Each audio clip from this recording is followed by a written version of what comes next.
ఒక భార్యాభర్త ఉన్నారు. వారికి ఒకే కుమారుడు. ఆ కుమారుడిని చాలా ప్రేమగా, గారంగా, బాధ్యతతో పెంచారు, బాగా చదివించారు. అయితే ఆ కుమారుడు ఉద్యోగం చేసే వయసు వచ్చింది. అంతలోనే ఆ తండ్రికి కుమారుడికి మధ్యన ఒక చిన్న విభేదం ఏర్పడింది. వాళ్ళిద్దరి మధ్యన ఏర్పడినటువంటి ఆ క్లాష్ వల్ల కుమారుడు తండ్రితో పంతం పట్టాడు.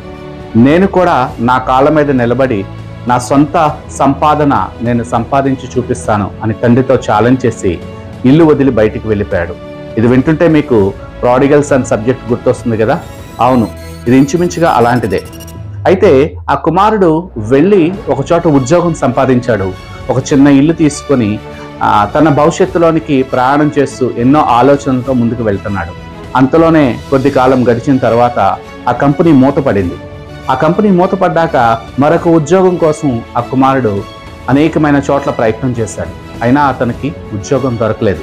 1 నెల, 2 నెలలు, 3 నెలలు గడిచాయి. కాలం గడుస్తుంది. జేబులో ఉన్న డబ్బులు అయిపోయాయి. తినడానికి కూడా కష్టంగా ఉన్న స్థితికి వచ్చాడు. అయితే తండ్రి దగ్గరికి వచ్చి తిరిగి తండ్రితో సమాధాన పడాలంటే అతనికి అహం అడ్డొస్తుంది. అలాంటి సమయంలో అతనికి ఒక విషయం గుర్తొచ్చింది. తన బ్యాంకులో ఎప్పుడో 500 రూపాయలు డిపాజిట్ చేసినట్టుగా గుర్తొచ్చింది. ఆ బ్యాంకుకి వెళ్ళి అకౌంట్ క్యాన్సిల్ చేస్తే 500 వెనక్కిస్తారు అన్న ఒక ఆలోచన కలిగింది. మొత్తానికి ఇంట్లో పాస్బుక్ వెతికి కనుగొన్నాడు. ఆ పాస్బుక్ పట్టుకొని బ్యాంకుకి వెళ్ళాడు.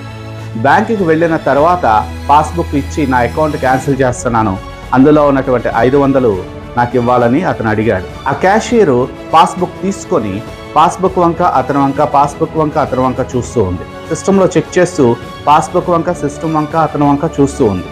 అంతలో ఇతను ఒక ప్రశ్న అడిగాడు. ఏమండి, అందులో డబ్బులు లేవా అని అడిగాడు. అయితే ఆమె మాత్రం అతని వంక చాలా ఆశ్చర్యంగా చూస్తూ ఉన్నది. ఎందుకు అంటే అతని అకౌంట్లో అతను అడిగిన దానికంటే చాలా ఎక్కువ డబ్బు ఉన్నది. మీకు 500 కావాలా అని అడిగింది. అవునండి, 500 ఉండాలి కదా నా అకౌంట్లో అని అడిగాడు. కానీ ఆమె మాత్రం మీ అకౌంట్లో 500 కోట్లు డిపాజిట్ అయి ఉన్నాయి, ఇది మీరు చూసుకోలేదా అని అడిగింది. అప్పుడు ఆ కుమారుడు హృదయము చాలా తల్లడిల్లిపోయింది. అది ఏ రోజు డిపాజిట్ అయింది అని ఆ యొక్క క్యాషియర్ని అడిగినప్పుడు ఆ క్యాషియర్ చెప్పిన తేదీ ఖచ్చితంగా ఆ కుమారుడు తండ్రి దగ్గర నుంచి ఇల్లు వదిలి బయటకు వచ్చిన రోజే అయి ఉన్నది. ఇది వింటుంటే నాతో పాటు మీకు కూడా కళ్ళలో నీళ్ళు తిరుగుతున్నాయి కదా. ఎస్, తండ్రి ప్రేమ కుమారుడు కనుగొనలేకపోయాడు. తండ్రి బిడ్డ ఇల్లు వదిలి వెళ్ళిన రోజే బిడ్డ ఏమాత్రం కష్టపడతాడేమో అని చెప్పి బిడ్డ అకౌంట్లో 500 కోట్లు డిపాజిట్ చేశాడు. అవును, ఆ తండ్రి 1000 కోట్లకి అధిపతి. ఆ కుమారుడు ఆ 1000 కోట్ల ఆస్తికి వారసుడై ఉన్నాడు. అయినా కూడా తన తండ్రిని విడిచి బయటికి వచ్చి తన సొంత కాళ్ళ మీద నిలబడాలని ఆశ కలిగి తను చేసిన ప్రయత్నంలో ఓడిపోయాడు. అయినప్పటికీ తిరిగి తండ్రి దగ్గరికి వెళ్ళాలి అంటే ఆ బిడ్డకి ఎదురైన అహము అతన్ని ఆపేసింది. అంతలోనే అతని అవసరం అతన్ని బ్యాంకు దగ్గరికి తీసుకొని వెళ్ళింది. ఆ బ్యాంకులో చూస్తే 500 కాదు కానీ 500 కోట్లు ఉన్నాయి. అప్పుడు అర్థమైంది ఆ బిడ్డకి తండ్రి ప్రేమ. ఆ ప్రేమ ఎన్నటికీ అర్థం చేసుకోలేనటువంటిదని ఆ రోజు అనుకున్నాడు.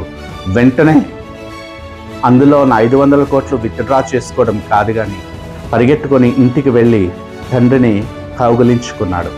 ఆ రోజు తండ్రి యొక్క ఆనందము, తండ్రి యొక్క ప్రేమ, ఆ తండ్రి తల్లి ఇద్దరూ ఆ బిడ్డను చూసి సంతోషించిన విధానము చాలా అద్భుతంగా ఉన్నది.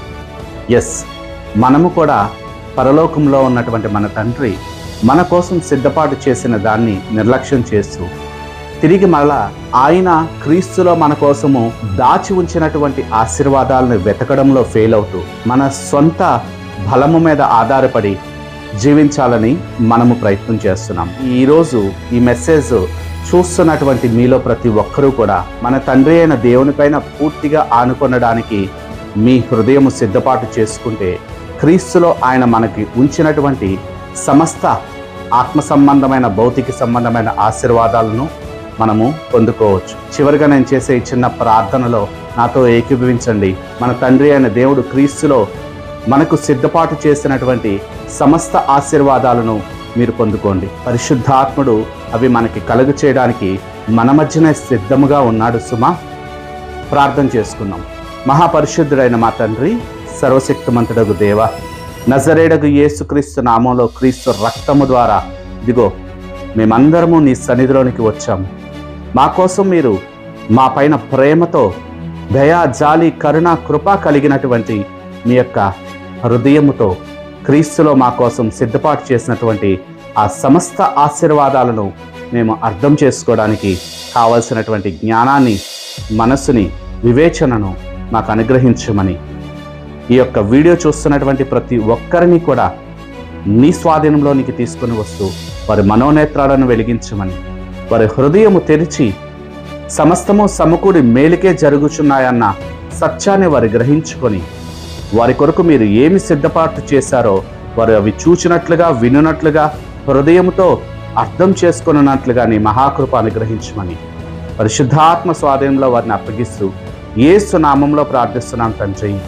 ఆమేన్. God bless you all.